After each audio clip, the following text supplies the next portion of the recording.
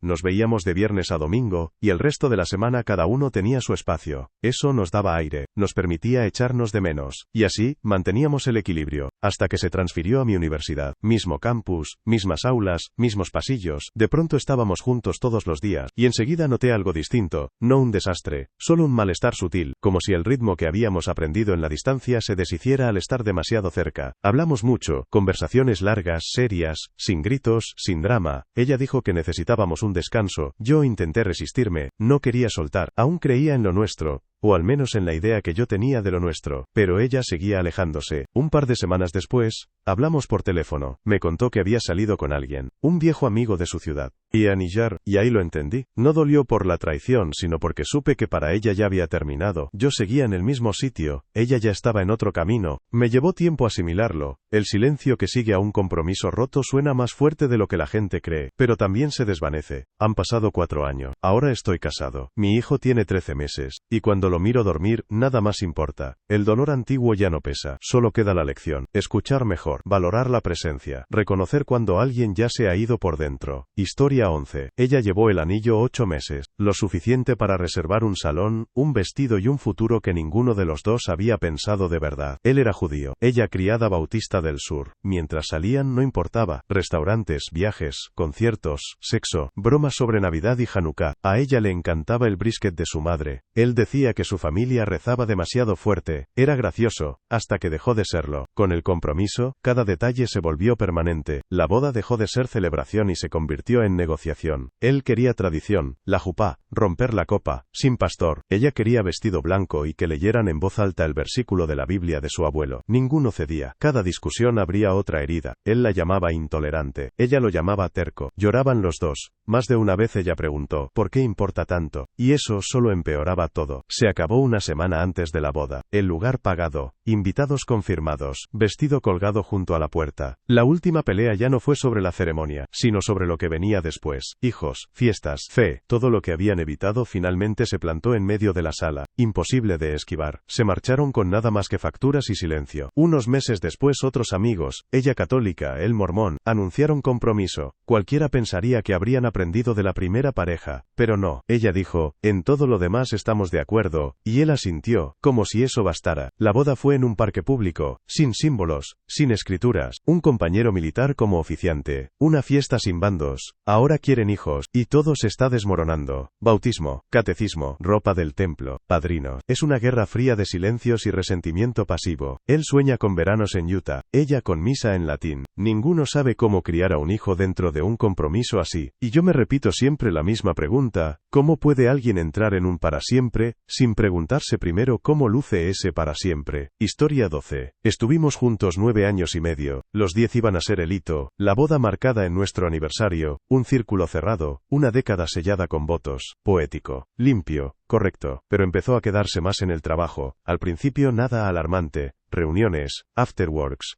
actividades de equipo, y luego, apareció ella, su nombre, primero en anécdotas pequeñas, y cada semana más frecuente. No entré en pánico, siempre he tenido amigos hombres, la amistad puede ser amistad si hay límites, pero un día con mi mejor amiga bromeamos, la llamamos su novia del trabajo, un chiste ligero, él no se rió, su cara se tensó al instante, la reacción fue tan brusca que solo confirmaba lo que yo aún no podía demostrar, se puso a la defensiva con una fuerza que delataba la verdad. Desde ese momento lo supe, sin pruebas todavía, solo un presentimiento que me corroía. Me fui un fin de semana a la playa con mi amiga, necesitaba aire, mar, cualquier cosa distinta a la tensión de nuestro apartamento. Él dijo que se iba de campamento, con ella, y otra pareja, una excusa delgada, aunque hasta entonces no hubiera pasado nada, sabía que después de ese viaje, sí lo habría. Un mes más tarde hubo otro evento del trabajo. Le pedí ir con él, dudó, luego me dijo que no quería que fuera. Eso bastó. Al día siguiente ella publicó un estado en Facebook y lo etiquetó, algo ligero, juguetón, pero público. Lo reclamó sin decirlo. Su nombre junto al de él lo decía todo. Lo vi, y me partí. Lo llamé. Le pedí que volviera a casa. Lo hizo. Hablamos. Sin rodeos. Sin medias verdades. Me dijo claro. Estoy enamorado de ella. Ya no quiero estar contigo. 3 años de compromiso. 8 meses antes de la boda. Y ni un titubeo. 3 semanas después me mudé. Me llevé al perro, al gato, borré mi nombre del contrato. 9 años y medio empaquetados como leche vencida. Sin ceremonia. Sin despedida. Solo vacío donde antes había vida. Él todavía me escribe a veces, cosas pequeñas, intentos vagos de conectar, no respondo, no lo necesito. Historia 13. Él no buscaba compasión al contarlo, ya no estaba enfadado, solo cansado, como alguien que una vez pisó vidrio descalzo, y aprendió a no volver a pasar por allí. Eran jóvenes, 20 y pocos. Todo parecía enorme entonces. Las risas, las peleas, los besos. Aquella noche él solo quería algo sencillo, cenar fuera, bailar, romper la rutina. Ella quería quedarse en casa, sofá, tele, comodidad. De ahí surgió una discusión mínima que creció hasta convertirse en ruina. Ella empezó a lanzar bajo, buscando herir. Él se reía, esquivaba, no le daba la victoria, eso la enfurecía más, y entonces lo soltó. Que te jodas, me deshice de tu hijo. Silencio. Un silencio que drenó el color de la habitación. Él no entendió al principio, pensó que había oído mal, preguntó de nuevo, ella lo repitió, lento. Claro, durante la relación había abortado. Nunca se lo dijo. y ahora lo usaba para ganar una pelea sobre salir a cenar. Él no gritó, no golpeó nada, no rompió puertas ni platos, simplemente se detuvo. Dejó de discutir. Se acercó al armario y empezó a hacer la maleta. Ahí se quebró ella. Lágrimas, disculpas, súplica. Dijo que estaba enfadada, que no lo quiso decir así, que no pensó que dolería tanto. Él le contestó que no estaba enojado por la decisión, ni siquiera por el secreto. Si el momento no era el adecuado, lo habría entendido, la habría llevado él mismo, habría pagado, le habría tomado la mano. Lo que lo detuvo no fue la pérdida, fue que ella convirtió esa pérdida en un arma. Historia 14. 3 días antes de firmar la compra de la casa, 2 semanas antes de la boda, ahí fue cuando se rompió. Se fue de campamento con sus hermanos. Yo pensé que era una despedida simbólica, una última aventura, antes de empezar la vida que habíamos construido. En realidad fueron hongos, una fogata y una epifanía, que lo arrasó todo. Volvió distinto, no poco a poco, no con señales tenues, de golpe, como si lo hubieran reprogramado en medio del bosque. Dijo que nuestra ciudad era demasiado ciudad, demasiado ruido, demasiado concreto, demasiado predecible, que la vida que planeábamos, casa, matrimonio, estabilidad, no era suficiente. Quiero algo más, soltó, como si el amor y un futuro sólido fueran migajas. Yo había puesto todos mis ahorros en esa casa, firmé los papeles, él no. Y no era la primera traición, ya me había engañado antes, ya habíamos pasado por explosiones, lágrimas, disculpas, yo me quedé, creí que habíamos avanzado, pero no, mi lealtad solo le facilitó destruirlo todo otra vez. Se fue, me dejó a mí la tarea de explicarle a la gente, cancelar lo que se podía, dar la cara ante los invitados, devolver el vestido. Lloré menos de lo esperado, el dolor llegó en oleadas suaves, no era solo desamor, era asco, hacia él, hacia mí, hacia la idea de que alguien pudiera huir así de algo tan bueno. ¿Y ahora? Él sigue aquí, en la misma ciudad que, según él, lo estaba asfixiando, durmiendo en un futón, en el piso universitario de su hermano. Latas vacías, cajas de pizza, mismo trabajo, mismas excusas arrastradas como un remolque roto. Yo en cambio me quedé con la casa. Cada mañana riego las plantas y salgo al porche con un café en una bata que cuesta más que su primer coche. El silencio se siente ganado, el aire sabe a libertad, y él, que se quede con sus hongos. Historia 15. Habíamos acordado casarnos cuando él terminara la carrera de física. Parecía lo lógico. Vivíamos juntos, compartíamos gastos, planeábamos una vida tranquila, nada lujoso, solo solidez. Yo trabajaba en IT. Él ayudaba en la tienda de sus padres. Yo llevaba las finanzas, porque así soy, precisa, cuidadosa. Teníamos un presupuesto detallado, cada céntimo controlado. No era glamuroso, pero era estable. Discutíamos como cualquiera. Los platos, la colada, la luz encendida, pero nunca nada profundo, nada fatal. Yo recortaba en todo lo posible. Bici al trabajo, cenas caseras, sin comida a domicilio, sin bares, sin caprichos. Había un plan, pagar deudas, luego casa, boda, quizá un viaje. Para mí, esa estabilidad era la victoria. Y una semana después de Año Nuevo, todo cambió. Las peleas ya no eran por toallas. Todo sonaba duro, afilado. Le pedí hablar en serio. Pensé que estaba agotado. No esperaba lo que escuché. Me dijo que estaba aburrido. Que la vida que construíamos no era vida. Que las cenas en casa y las noches tranquilas eran nada. Que la responsabilidad era una jaula. Dijo disfrutar la vida como si yo fuera un ancla hundiéndolo. No tenía sentido. No estaba atrapado. Tenía libertad, espacio, opciones. Éramos socios. Pero de pronto, yo era el enemigo de la alegría. Al día siguiente hizo una mochila y se fue, sin gritos, sin escena, solo se desvaneció. Nunca volvimos a hablar, ningún cierre, solo una frase, estoy aburrido. Él quería fuegos artificiales. Yo estaba construyendo cimientos. Sigo yendo en bici al trabajo, sigo contando mis ahorros. El silencio ya no duele, pero resuena. Historia 16. Llevábamos 6 meses comprometidos cuando empecé a sentirme acorralado. Antes de eso, todo parecía funcionar, nos llevábamos bien, reíamos mucho, había química. Desde fuera, tenía sentido, teníamos rutinas, planes, un futuro trazado, pero debajo, algo crecía, algo que no encajaba. Al principio eran insinuaciones pequeñas, curiosidad, sugerencias en broma. No lo juzgué, cada uno tiene sus preferencias, pero no era curiosidad, era fijación. Empezó a obsesionarse con algo que yo ya había rechazado con claridad varias veces. Yo reía incómoda, cambiaba de tema, repetía, no, pero volvía una y otra vez. Un comentario casual aquí, una petición allí, ya no sonaba como una pregunta sino como una cuenta atrás. Después del compromiso se intensificó, ya no era un gusto, era casi una condición. No presionaba con fuerza, sino con insistencia. Golpes constantes contra la misma línea que yo no quería cruzar. Al final le dije, si lo deseaba tanto, tendría que estar dispuesto a probarlo él también, no porque yo lo quisiera, sino para que entendiera el peso de lo que pedía. Si era cuestión de intimidad, debía ser con vulnerabilidad mutua. Eso fue un muro para él. Se negó en seco. Retrocedió un tiempo. Un mes tal vez. Creí que se había acabado, pero volvió, una y otra vez, hasta que llegó el castigo silencioso. Se apartaba, evitaba la intimidad normal, como si me cobrara en frío mi negativa. Entonces lo entendí. No era una cuestión de compatibilidad, era de control. En su cabeza, decirle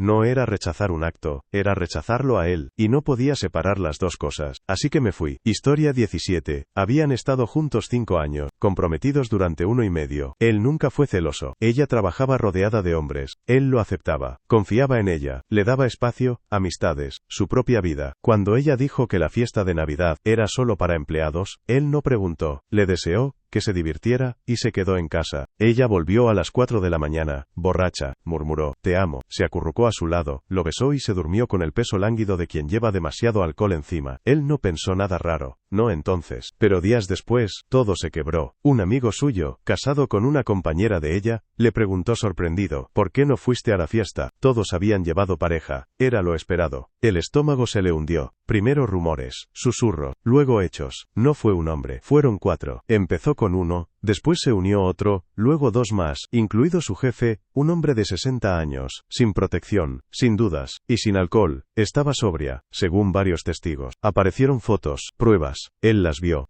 lo que ella había hecho, y recordó esa noche al volver. Los besos, el te amo, sin ducha, sin verdad. Ella lo negó al principio, mintió con la cara en alto, dijo que eran chismes, pero las fotos hablaron solas, y quedó el silencio. No fue un error, no fue confusión, fue voluntad, planificación, y después, la actuación perfecta de quien regresa a casa como si nada hubiera pasado. Y eso fue lo que lo rompió. No la traición, sino la representación. La noche en que ella se acostó a su lado, sonrió y dijo palabras que ya no significaban nada. Allí terminó todo. Él no levantó la voz, no pidió explicaciones, solo se fue, sin ceremonia, sin cierre, dejando atrás los escombros y el silencio. Historia 18. Empezamos a salir en el segundo año de la universidad comunitaria. 5 años juntos, suficiente para pensar que sabía a dónde íbamos. Teníamos planes. Elegimos una casa, nuestra, aunque solo figuraba a su nombre. Me mudé después de la licenciatura, ilusionada con la estabilidad. Compramos un cachorro, un gatito. Creí que era el inicio de la vida real. Me propuso matrimonio. Dije que sí. Pero bajo el mismo techo, la máscara empezó a caer. Bebía. No una copa tras el trabajo, sino hasta perder el sentido, hasta vomitar en el suelo, hasta pedir disculpas al día siguiente como si nada. Con el tiempo, el sonido de botellas en la basura empezó a darme miedo. Jugaba videojuegos sin parar. De noche en la estación de bomberos. De día en casa. Horas y horas de disparos y motores, sin palabras. Sus amigos y su hermano, altivos, ruidosos, condescendientes, llenaban la casa. Yo limpiaba, cocinaba, intentaba crear un hogar. Ellos se reían, me ignoraban, me borraban. Él nunca me defendía, solo se encogía de hombros. Luego apareció un nombre, lo vi en un chat de un juego de Facebook, una y otra vez. Fui a su perfil, una Batch Bunny, fotos semidesnuda con equipo de bomberos, como de calendario barato. Le puse un ultimátum, o la bloqueaba, o me iba. Aceptó. A regañadientes, no porque entendiera, sino porque no le quedaba otra. La gota final fue silenciosa. Me dijo que iba al casino con un amigo. Noche tarde, nada extraño, pero no volvió. Sin mensajes, sin llamadas. Busqué a todos, el amigo estaba en casa con su esposa, él simplemente había desaparecido. Pasé la noche llorando, pensando, tal vez está en un hospital, tal vez con ella, tal vez soy una idiota. Regresó a las 8 de la mañana. Borracho, sucio, se había quedado dormido en su camioneta en el aparcamiento del casino. Le hice una sola pregunta. Si estuviéramos casados, con hijos, ¿seguirías haciendo esto? Me miró a los ojos y dijo, sí. En ese instante, el interruptor se apagó. Ahí terminé, sin gritos, sin explicaciones, solo la certeza. Eso no era amor, eso no era un futuro, y él lo sabía también. Me fui, dejé el anillo, la casa, los animales, los años invertidos, y cada día desde entonces me siento agradecida, porque no me casé con un hombre que me veía como ruido de fondo. Me salvé de convertirme en la posdata de alguien más.